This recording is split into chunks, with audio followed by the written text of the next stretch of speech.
Hello అండి, ఈరోజు మీకు సిర్రాకు తాలింపు ఎలా చేయాలో చూపిస్తున్నాను.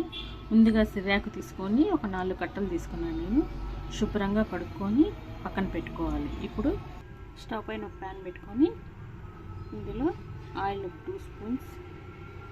ఈ ఆయిల్ బాగా వేడెక్కాక ఇందులో ఆవాలు, శనగపప్పు, మినప్పప్పు ఈ 3 కలిపి వేసుకున్నాను.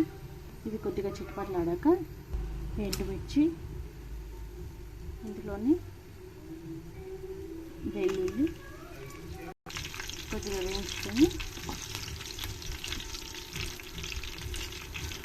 అందులో మనం ముందుగా శుభ్రం చేసి పెట్టుకున్న ఆకుకూర వేసుకోవాలి. ఈ ఆకు బాగా మగ్గే వరకు మూత పెట్టుకోవాలి. ఈ ఆకు మగ్గిపోయిందండి. ఇప్పుడు నేను కొద్దిగా కలబెట్టుకొని ఇందులో వాటర్ ఇంకిపోయే వరకు బాగా వేయించుకోవాలి.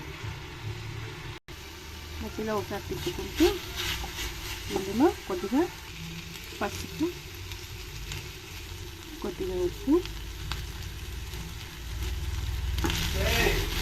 బాగా కలుపుకొని ఈ ఆకు పచ్చి వాసన పోయే వరకు బాగా వేయించుకోవాలి.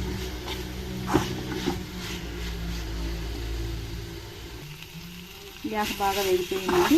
ఇప్పుడు ఇందులో మనం ముందుగా తయారు చేసి పెట్టుకుని కూర వేసుకొని బాగా ఈ ఆకులో కలిసి పెట్టి వేయించుకోవాలి. బాగా కలిసిపోయిందండి. అంతే అండి, సిర్రాకు తాలింపు చాలా ఈజీగా చేసుకోవచ్చు. మీరు కూడా ఒకసారి ట్రై చేయండి. Thanks for watching.